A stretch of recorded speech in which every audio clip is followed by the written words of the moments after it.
Okay, so we're gonna do a sell example on this one. This is Aussie New Zealand for the daily. So we're gonna continue to gauge the momentum with that understanding. So to do a sell, again, we're gonna do first looking at the buyers to understand where the buyers faded before we can understand the sells, right? So first let's do the areas like we learned last week, right? For buyers and sellers. So here we go. We have a higher high, higher low sequence, and then no higher high here. So it's still the same spot. I'm going to do it from here so you guys can see it. So this is where it broke. He went higher, went lower, never went higher, went lower, and then he went higher. So the line shifts to here. Okay, that's the new spot. And the starting point for this is here. Okay, notice that this is still within this zone. So the starting point is here, and that's the new higher high.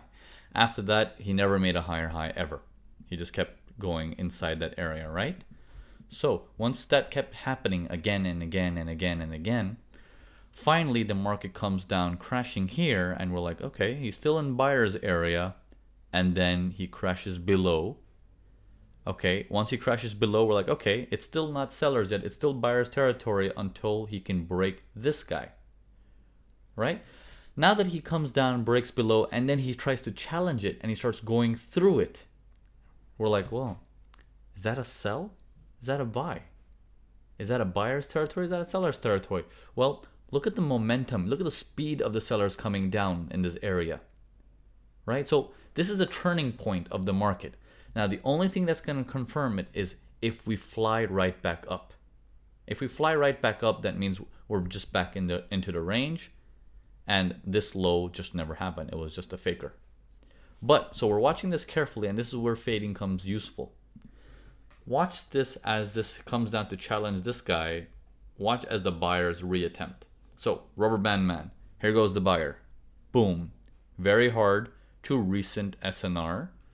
Rest. Tiny. Okay? 15%, 20%. Pushes up more. This time takes longer to push. Takes 1, 2, 3, 4, 5, 6 candles, right? Compared to before, just few candles and he's up there. 6 candles to push a little bit further, pulls back 20%. Okay, very minor. Then he barely pushes up more. It takes him 4 candles to make just a slight higher high, but then he rests almost 100%. That's 90% rest. He pushes up one more time. No higher high again. If I can put a line right here so you can see this. No higher high again. And then he comes crashing down right there. So it's like, okay. So if I were to understand all this, this buy never held up here. Right? Because it's buy, hold, buy, hold, buy. And then the crash starts to happen. As the crash starts to happen, and then he doesn't make a higher high but crashes once again, which is not even 100% retracement, it's 200% retracement, that tells you we're probably stepping into the seller's territory. Because notice where this area is. It's back around that purple line, and it's showing you the buyers are dead. Buyers are dead, the rubber band man is exhausted, and we are understanding this area as, is this area still buyer's zone or not? Okay, so looking at how strong it's coming down, we can start to gauge that, okay, looks like the momentum is very, very powerful. And then the sell starts to take place. It starts to take over. Now, the sell, look how far it goes down. To here. Why? This is the same spot as earlier to know, is this seller's area or is it a buyer's area? The buyer's reattempt. Up, big retracement. Up, small retracement. Okay, no higher high. Doesn't mean it's dead yet. Up, no higher high. It's a faker. And he comes right back down. It's like, that's it. He's done for it. Because he couldn't even make it up to there. He's only reacting down from this area is because people are still looking at this as a buyer zone. The professionals are still looking at this as a buyer zone. Hence, the market gets to move. The average professional individual who calls himself a professional cannot move the market. Okay?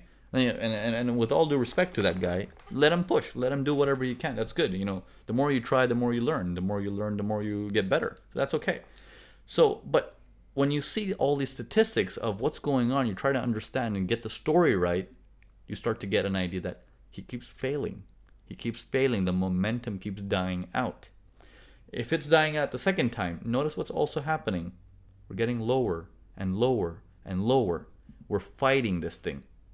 Okay, now your profit scale is shrinking, but at the same time, it's trying to show you that maybe we can break through. Let's move it forward. Right there again, it bounces back. Right there again, it bounces back. It's almost like if that was his 100% or 200% retracement. Last try, once again, bounce off this area. So if you're in this trade, your exits are already there.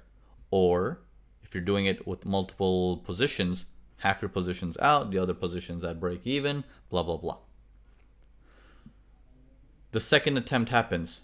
Goes strong up, pulls back minor, goes strong up, no higher high, pulls back 100%. Push forward,